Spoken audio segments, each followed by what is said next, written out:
He was the Disney boy America once trusted.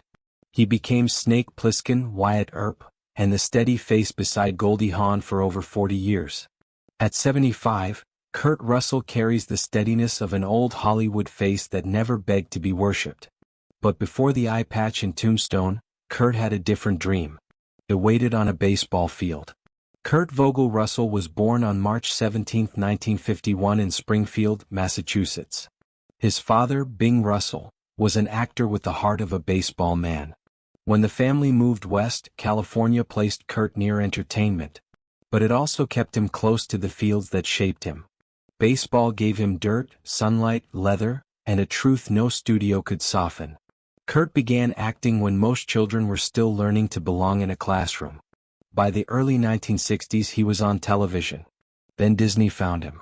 For American families, Kurt became the clean, trustworthy boy of Disney's live-action world.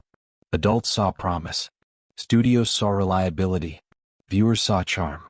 But beyond the lights, another version of Kurt was forming. That version needed a glove and a field. By his teenage years, the public had a version of Kurt Russell. Disney had a version. Television had a version.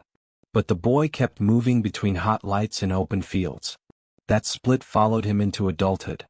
In 1979 he played Elvis Presley in a television film.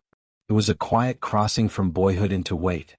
The role asked him to hold two truths: the electricity of the performer and the silence after applause. His Emmy nomination signaled the Disney boy could carry something heavier. The boy America trusted was still there. But now there was a man behind the eyes. Then came the cruelest thing. It happened on a baseball field. From 1971 to 1973, he played minor league baseball. The injury was a torn rotator cuff. A dream can end without a loud sound. Kurt did not lose baseball because he stopped loving it. He lost it because his body could no longer carry the dream. Years later, he said he didn't regret anything except the injury. The line is quiet. But it shows a man who accepted the road he took while knowing where the first door closed. He carried the discipline of a player into acting. With John Carpenter he found a darker doorway.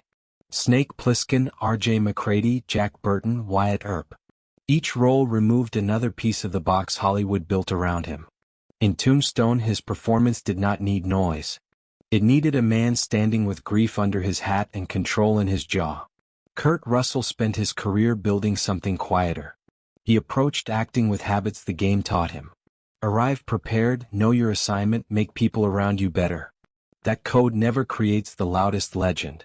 It creates the actor directors keep calling. At home he built something lasting with Goldie Hawn. Together for over 40 years, they chose not the excitement of being seen, but the harder discipline of remaining. Their decision not to marry fascinated the public. But the real story was endurance. At 75, Kurt Russell no longer has to prove he belongs on screen. The screen feels steadier when he enters it. He is not the young man on the baseball field anymore. He is all of them at once and something quieter beneath. A man who kept his ordinary center while the world kept changing the frame around him. He lasted because he kept something ordinary alive inside extraordinary fame. The lost ball player is still there. The Disney boy is still there. The man beside Goldie is still there. None erased the others. His life is not about escaping pain. It is about carrying it without letting it become his whole name.